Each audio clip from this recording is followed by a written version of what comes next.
Hi! ఇవాళ నేను ఆవడ చేయబోతున్నాను. అలాగే మీకు గారెలు కూడా ఎలా పిండి నానబెట్టుకోవాలి, ఎలా వేసుకోవాలి అన్నీ కూడా చూపిస్తాను.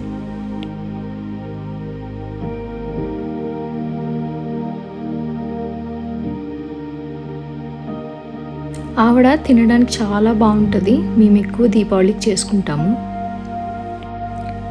మినపప్పుని ఒక 6 గంటలు నానబెట్టుకోవాలి.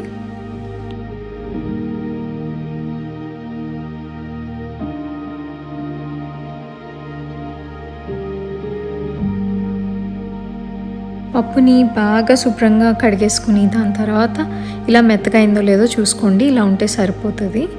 నెక్స్ట్ నేను మిక్సీలో వేస్తున్నాను. గ్రైండర్ ఉంటే పర్వాలేదు, లేదా మిక్సీలో కొంచెం కొంచెం వేసుకుని రుబ్బుకోండి. నీళ్లు ఎంత తక్కువ వీలైతే అంత తక్కువ వేసుకుని రుబ్బుకోండి. ఎందుకు అంటే పిండి మరీ పలుచగా అయిపోయినా గారెలు సరిగ్గా రావు. నేను చూపించినట్లు ఇలా కొంచెం గట్టిగా ఫ్లఫీగా ఉంటే సరిపోతుంది. ఇదిగోండి చూస్తున్నట్టు ఇలా చేతికి అతుక్కోకుండా ఉండాలి. పిండి రుబ్బేసుకుంటున్నప్పుడే మీరు సరిపడినంత ఉప్పు వేసుకోవచ్చు. నేను కొంచెం ఉప్పు వేసి అలానే నేను కొంచెం బియ్య పిండి కూడా వేస్తున్నాను. ఎందుకంటే మిక్సీలో రుబ్బుతున్నప్పుడు కొంచెం నీళ్ళు వేయాల్సి వస్తుంది కదా. మరీ ఎక్కువ వేసుకోకండి, గారెలు గట్టిగా అయిపోతాయి. నేను ఒక 1/2 కప్ వేసాను. దీన్ని ఇప్పుడు బాగా కలిపేసుకుని పక్కన ఒక బౌల్లో కొంచెం వాటర్ కూడా తీసుకుని పెట్టుకోండి రెడీగా.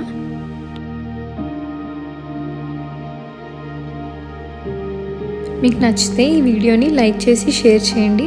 అలాగే నా ఛానల్కి సబ్స్క్రైబ్ చేయడం మాత్రం మర్చిపోకండి. ఇప్పుడు ఒక గిన్నెలో సగానికి తక్కువ నూనె వేసుకుని దాన్ని వేడి చేసుకుంటున్నాను.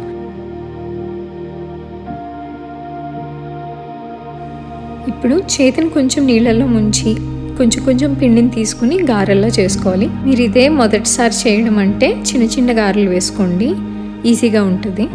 మీకు ఒకవేళ ఇలా చేతిపైన గారెలు చేసుకోవడం రావట్లేదు అని అనిపిస్తే ఒక చిన్న అరిటాకు ముక్క పైన కానీ లేదా ఒక చిన్న ప్లాస్టిక్ కవర్ పైన కానీ గారెలు వేసుకోవచ్చు. మీకు ఈజీగా ఉంటుంది. ఇలా మధ్య మధ్యలో గారెలు చేసేటప్పుడు నీళ్ళు రాసుకోవడం ఎందుకు అని అంటే చేతికి అంటుకోకుండా ఉంటుంది. అలానే మీకు నూనెలో వేసేటప్పుడు కూడా చాలా ఈజీగా ఉంటుంది అన్నమాట.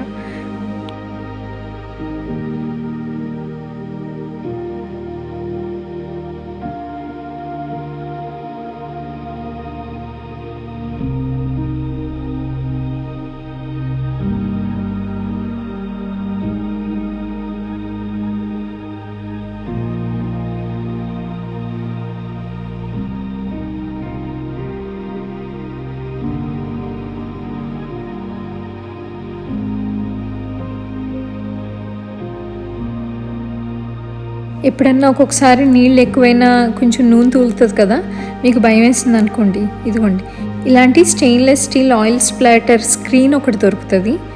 తెచ్చుకున్నారంటే మీ పైన నూనె పడుతుందన్న భయం ఉండదు, స్టవ్ పైన కూడా పడకుండా ఉంటుంది.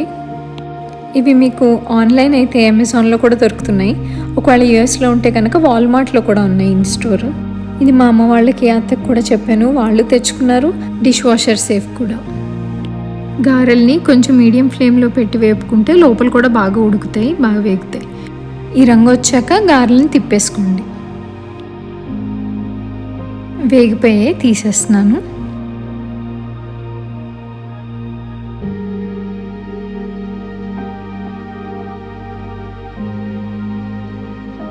వీటిని మీరు బెల్లంతో తినచ్చు, లేదా ఏదైనా చట్నీతో తినచ్చు. కొబ్బరి పచ్చడి అయితే చాలా బాగుంటుంది.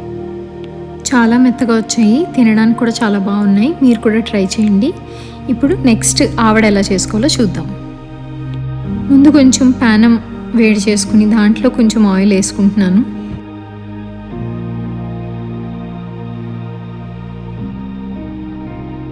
ఇప్పుడు కొంచెం నూనె వేడయ్యాక అందులో కొంచెం శనగపప్పు, కొంచెం మినపప్పు వేసుకుని వేపేసుకోవాలి.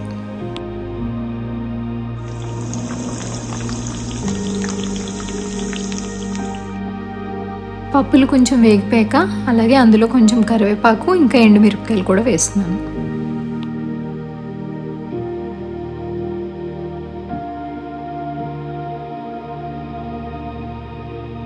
అలాగే అందులో కొంచెం ఆవాలు కూడా.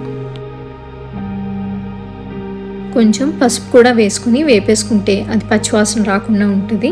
ఒక్క 6 నిమిషం వేపుకుంటే సరిపోతుంది.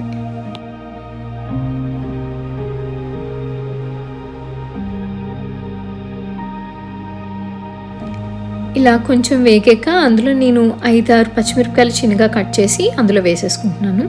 ఇది కూడా కాసేపు ఫ్రై చేసేసుకోండి.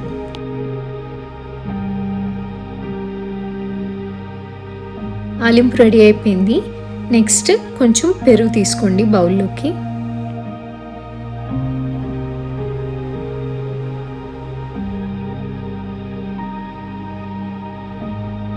ఇప్పుడు ఇందులో సరిపడినంత ఉప్పు కూడా వేసేసి ఒక అరకప్పు వాటర్ కూడా వేస్తున్నాను. అప్పుడే గారెలు బాగా పీలుస్తాయి.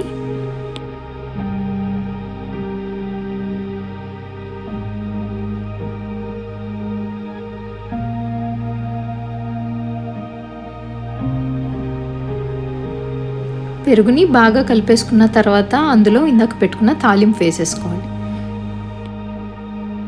నా వీడియోని లైక్ చేసి షేర్ చేయండి మీకు నచ్చితే. అలానే సబ్స్క్రైబ్ చేయడం మర్చిపోకండి.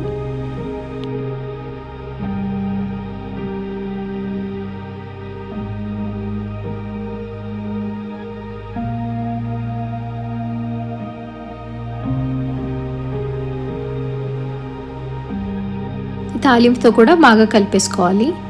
నెక్స్ట్ మనం ఇందులో వేసే గారెలు వేడివేడిగా ఉండాలి. నేను అందుకే అప్పుడే వేగిన గారెలను తీసుకుని ఈ పెరుగులో వేసేస్తున్నాను.